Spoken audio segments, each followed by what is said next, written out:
Hey, I know why you're here. We're gonna make us some of those crazy glasses. You remember those ones that Mike made for Elle in season 4 of Stranger Things? Do I look cool? Yeah, those right there. Except ours aren't gonna be made out of pizza boxes, but they're gonna look like it. I created a template, so go to the description to download that. It looks complicated, but it actually goes together really easy. And I tried to make a couple variations, so depending on what supplies you have, you'll be able to make these. Are you giggling?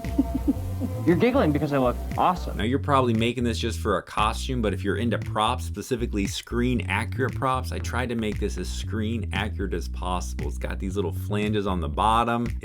I think it's gonna be a real head turner at your next Stranger Things party. So download the template, get your art supplies, and we're gonna make some Surfer Boy pizza box glasses.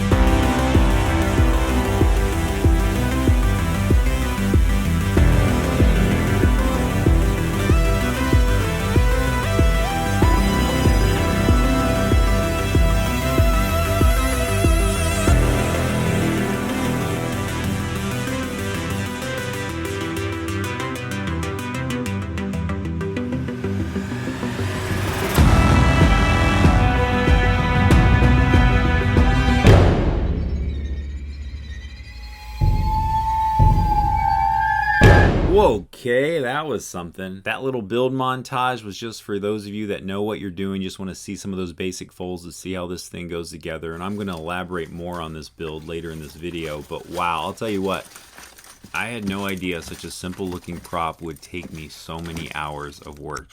It was a challenge and it was fun, but to end up with this, so it can turn into this, and that can get folded up and turned into this, it's not as easy as it looks, but it's done, and I'm super happy with the final results here. This thing's solid. I know it's just cardboard and tape, but it looks so screen accurate, and it's a memorable scene in the movie, and it's a really fun prop.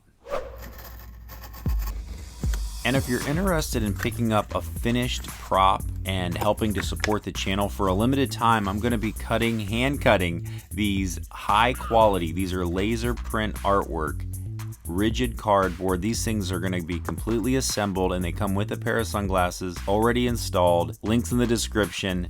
And those of you that want to make one of these, let me give you some tips and tricks. Most of these supplies I picked up from Dollar Tree. The cardboard is just packaging that they have there, and it's the perfect density. What? And it's also the perfect size. And you can see here with the thicker cardboard, just doesn't quite work as well. I mean, you can use it, but it's a lot harder to cut and it doesn't bend that well. As you saw in that build montage, that was sticker paper onto cardboard. And there's another variation, which is using a glue stick. And I'm gonna try doing this where I'm gonna cut out the design, trace it on the cardboard, cut out the cardboard, cut out the design separately, and then glue them together, and then just trim up any loose pieces. Because there is gonna be some customization anyways, and I'm gonna chop up most of it. I thought doing it this way might give me more cleaner edges with the scissors, but it just takes longer. When you do your cutout, you're gonna notice these little tabs. These were made for if you do a card stock cutout, which is a lot thinner, and those can fold and be used as holders. I tried to keep them on for these cardboard builds, but they just get in the way and they don't work correctly. And as you're assembling this, you'll know which parts can just get cut off because they get in the way, and you'll see that. The tape does its job and holds this thing together. I noticed that if I pre-bent the cardboard, it kind of holds its position, but it got me thinking, what if I used hot glue? Problem is, I don't have any more hot glue, so there's whatever's glues in this is all that I have, so I gotta make it work.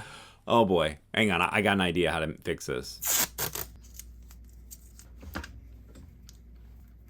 Yeah. And now it works again. Just gotta get it. All right, put it down here and just push this together. Oh, hot glue is hot. Since there's still a little bit of hot glue left, let's cut out these little side pieces for the glasses, the ones that are cardboard, and put those in just to show you how you can build this entire thing out of cardboard.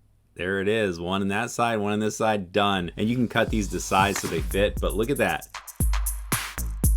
It's a little snug. It's a little snug. I should have tried these on as I was building this, but definitely if you're gonna use hot glue, you wanna be sure the hot glue is cool, but try them on as you're building it so that way it fits, because this is a little bit more permanent build this way.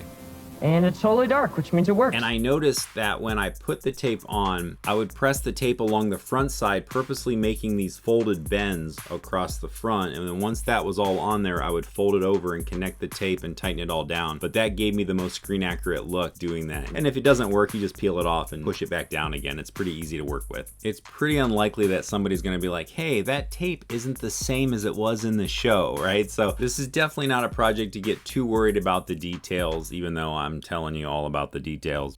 It's fun because it's a handmade prop in the movie and you're hand making it, so it's gonna go together pretty good as long as it fits on your face. I did experiment with trying to poke some little holes in the front on the corners so you don't notice it, but you can actually still see. You don't have great vision, but you can see enough to get around if you needed to. If somebody wanted to wear this as a Halloween costume and actually walk around and stuff like that. I don't know if sticker paper was really worth it. When I did it with a glue stick, it worked just as good. I mean, it peeled up a little bit, but I was thinking about the sticker paper, it costs a little bit more. Really, ultimately, I would just say print the cardstock and just reinforce it with some extra tape. This thing goes together really well just by itself. I insert the sunglasses at the very end when I do the final taping, just because they just get in the way. And because of the way I designed it, you don't really need them in there. Now, it does help to make sure everything's straight and everything like that, but it definitely helps in the building process to put them in towards the end of the build. And the cool thing about the way this goes together with this centerpiece separate, you can tilt this to make it go on a narrow nose or a wide nose, and it can fit a lot of different size faces.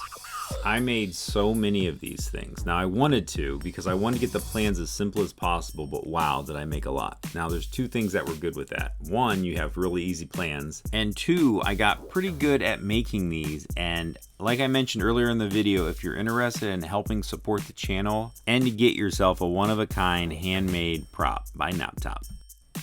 Thanks for making it this far into the video. I hope these tips and tricks were helpful for you. And if you end up getting one of these props or making one yourself, be sure to tag me on Instagram at Knoptop. I'd love to see it. Thanks for watching. Knoptop, go make something.